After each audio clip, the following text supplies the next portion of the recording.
Muy buenos días, queridos hermanos. Dice el apóstol Pablo en Romanos capítulo 10, la fe viene por el oír y el oír por medio de la palabra de Dios. En el nombre del Padre, del Hijo y del Espíritu Santo. Amén. Para Martín Lutero, la palabra de Dios estaba en el centro de toda acción de la Iglesia, del cristiano, del Estado y todo servicio tenía como fin el servicio a Dios. Terminamos el mes de agosto y por si alguno se olvidó, era el mes de celebración de los 60 años de la dedicación de nuestra capilla, en medio de la pandemia del COVID y de una larga cuarentena.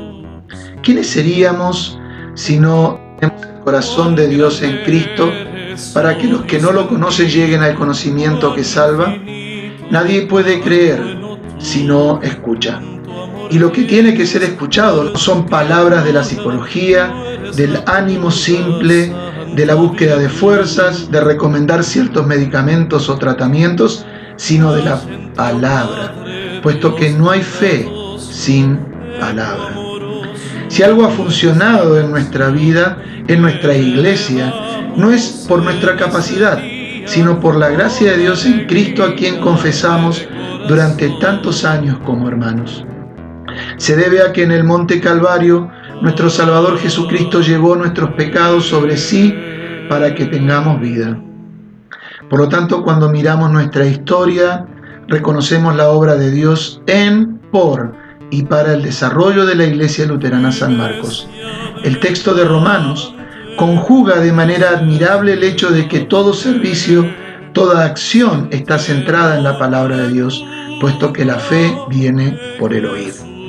Este entender simple y maravilloso acto de la fe y el oír puede sin duda dar sustento a la vida de la Iglesia, a su servicio y también a su futuro.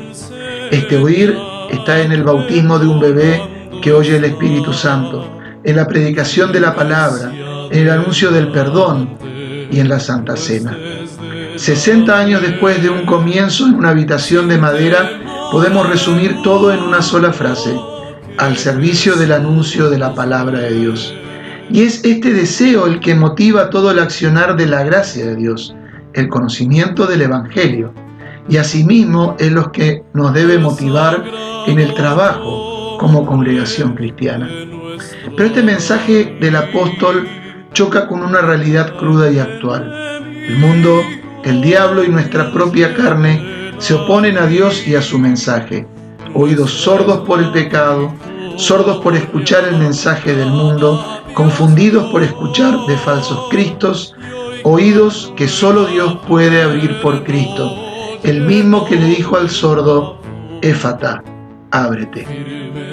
De manera inversa, el apóstol menciona en nuestro texto los pasos por los que el ser humano puede llegar a la salvación. Esto es, al invocar el nombre del Señor. ¿Cómo puede alguien invocar confiadamente a Dios cuando ni cree ni tiene fe en Él?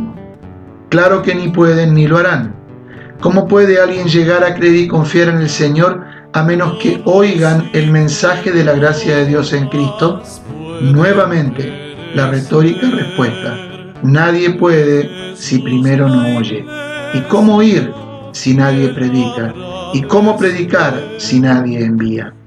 Estas 4 preguntas tienen una sola respuesta, y es que Dios ha hecho todo esto por cada uno de nosotros, no solamente dando instrucciones y mandatos a sus discípulos de que el Evangelio debía ser predicado, de que hay que ir hasta el final del mundo para ello, siendo testigos, que comprometan palabra y vida en la expansión de la fe, sino que lo hace estableciendo el ministerio de la palabra y los sacramentos. El mensaje de Cristo ha sido oído y su poder se ha hecho presente vivificando nuestra vida y corazón, porque la palabra obra la fe que capacita al creyente para invocar el nombre del Señor. Porque como dice el mismo apóstol, la fe viene por el oír y el oír por medio de la palabra de Dios. Regocijémonos y demos gracias al Señor porque durante estos 60 años su palabra ha sido anunciada en Cristo. Amén. Oremos. Gracias, Señor, por tu palabra y sacramentos, que nos has entregado a lo largo de 60 años a través de los siervos que tú has llamado para ello. Ayúdanos a reconocerlo y a vivirlo cada día en el nombre de Jesús. Amén.